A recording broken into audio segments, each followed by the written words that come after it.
আসসালামু আলাইকুম বন্ধুরা, কেমন আছেন সবাই? তো আজকে বানিয়েছিলাম চাউমিন, সেটা আপনাদের সঙ্গে শেয়ার করলাম। এখানে আমি তেল দিয়েছি একটা লড়িতে, আর চাউমিনটাকে আমি সেদ্ধ করে নিয়েছি, যেভাবে আমরা নুডলস সেদ্ধ করি সেভাবে। এখানে আমি বেশ খানিকটা পেঁয়াজ কুচি দিলাম, তো এটাকে একটু ভেজে নিচ্ছি। তো চাউমিনটা তো আশা করি নুডলসের মতো সবাই পারেন, তবুও আমি বাচ্চাদের জন্য বানিয়েছিলাম ঘরের মধ্যেই, সেজন্য আপনাদের সঙ্গে শেয়ার করলাম। এখানে আমি কাঁচামরিচ দিয়েছি আর চিকেনের মাংস দিলাম।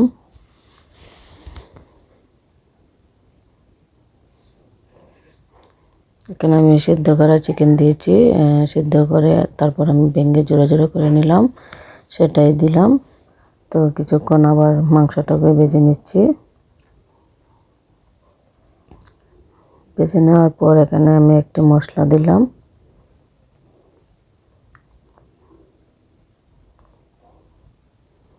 আর দিলাম ডিম।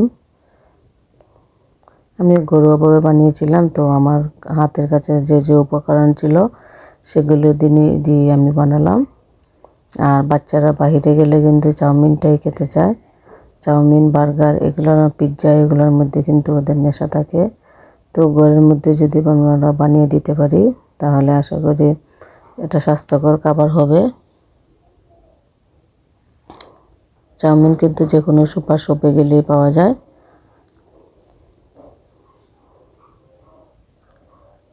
তারপর চাউমিনের মধ্যে যে মশলাটা ছিল আমি সেটা দিলাম, আর এর আগে দিয়েছিলাম আমি ভাজা মশলা। এখানে আমি সেদ্ধ করে নিয়েছিলাম, তো আমি কোনো হলুদ ব্যবহার করিনি। পরে আমি একটু দেব, এবং আমি এখন কিন্তু সস দিয়ে দিয়েছি। আপনাদের কাছে যদি সয়া সস থাকে তাহলে দিতে পারেন। তো আমি এটাকে বেশিক্ষণ কোনো কিছু দেব না, ঘরোয়াভাবে একদিন একদম নুডলসের মতো আমি বানাচ্ছি।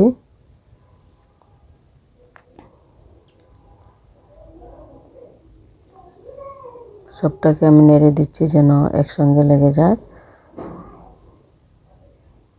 আমি সেদ্ধর সময় কিন্তু অল্প পরিমাণে লবণ দিয়েছিলাম, তো এখন অল্প পরিমাণে আরও একটু লবণ দিলাম। বাচ্চারা খাবে সেই জন্য আমি চাউমিনটাকে মধ্যখান দিয়ে ভেঙে দিয়েছি। আর কালারটা একটু আসছে না বলে আমি অল্প পরিমাণে একটু হলুদ আর একটু মরিচের গুঁড়ো দিলাম। এটা কিন্তু মশলাতেই দেওয়া যেত, তো ভেবেছিলাম মনে হয় দেখতে ভালোই হবে, তো আমি একটু দিয়ে দিলাম। তো দেখতে কিন্তু সুন্দরই হয়েছে। তারপর আমার কাছে গরুর মাংস ছিল রান্না করা, গরুর মাংসটা দিয়ে তারপর সালাদ দিয়ে পরিবেশন করতে পারেন বা এমনিতেই করতে পারেন। তো বাচ্চাদের জন্য সেজন্য বেশি ঝাল টাল দিলাম না, খেতে কিন্তু অনেক ভালোই হয়। অবশ্যই আপনারা চেষ্টা করে দেখবেন। ভালো থাকুন, আল্লাহ।